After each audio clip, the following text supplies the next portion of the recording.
stood in the farmyard looking up at the roof.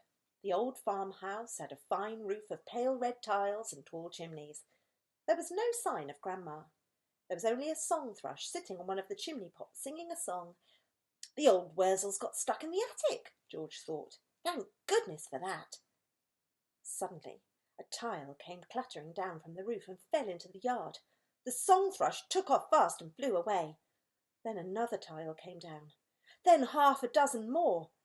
And then, very slowly, like some weird monster rising up from the deep, Grandma's head came through the roof. Then her scrawny neck. Then the tops of her shoulders. "How am I doing, boy?" she shouted. "How's that for a bash-up?" "Don't you think you'd better stop now, Grandma?" George called out.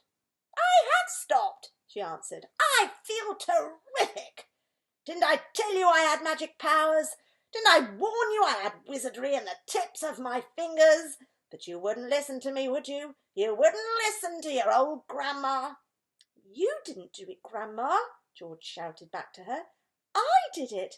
I made you a new medicine." "A new medicine? You? What rubbish!" she yelled. I did, George shouted. "You're lying as usual," Grandma yelled. "You're always lying." "I'm not lying, Grandma, I swear I'm not." The wrinkled old face high up on the roof stared down suspiciously at George. "Are you telling me you actually made a new medicine all by yourself?" she shouted. "Yes, Grandma, all by myself." "I don't believe you," she answered. "But I'm very comfortable up here. Fetch me a cup of tea." A brown hen was pecking about in the yard close to where George was standing. The hen gave him an idea. Quickly, he uncorked the medicine bottle and poured some of the brown stuff into the spoon. "Watch this, Grandma," he shouted. He crouched down, holding the spoon to the hen. "Chicken," he said. Chicken, come here, have some of this." Chickens are stupid birds and very greedy. They think everything is food. This one thought the spoon was full of corn. It hopped over, it put its head on one side and looked at the spoon. "Come on, Chicken," George said. "Good Chicken. Chick, chick, chick." The brown hen stretched out its neck towards the spoon and went peck. Got a beakful of the medicine. The effect was electric. "Ow-wee!" shrieked the hen, and it shot straight up into the air like a rocket. It went as high as the house, and then down it came again into the yard. Splosh! And there it sat, with its feathers all sticking straight out from its body. There was a look of amazement on its silly face. George stood watching it. Grandma, up on the roof, was watching it too. The hen got to its feet. It was rather shaky. It was making funny gurgling noises in its throat. Its beak was opening and shutting. It seemed like a pretty sick hen. "You've done it in, you stupid boy!" Grandma shouted.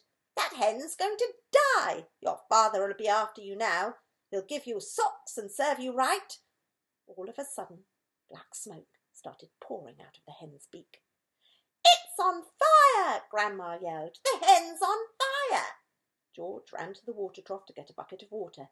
"That hen will be roasted and ready for eating any moment," Grandma shouted. George sloshed the bucket of water over the hen.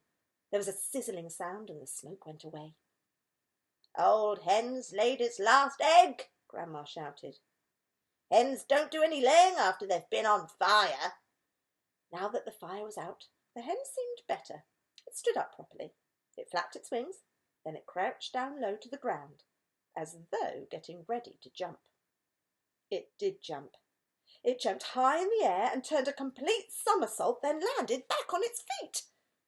"It's a circus hen," Grandma shouted from the rooftop. "It's a flipping acrobat." Now the hen began to grow. George had been waiting for this to happen. "It's growing," he yelled. "It's growing, Grandma. Look, it's growing."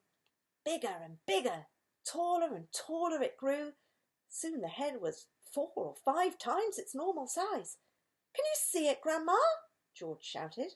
"I can see it, boy," the old girl shouted back. "I'm watching it." George was hopping about from one foot to the other with excitement, pointing at the enormous hen and shouting, "It's had the magic medicine, Grandma, and it's growing just like you did." But there was a difference between the way the hen was growing and the way Grandma grew.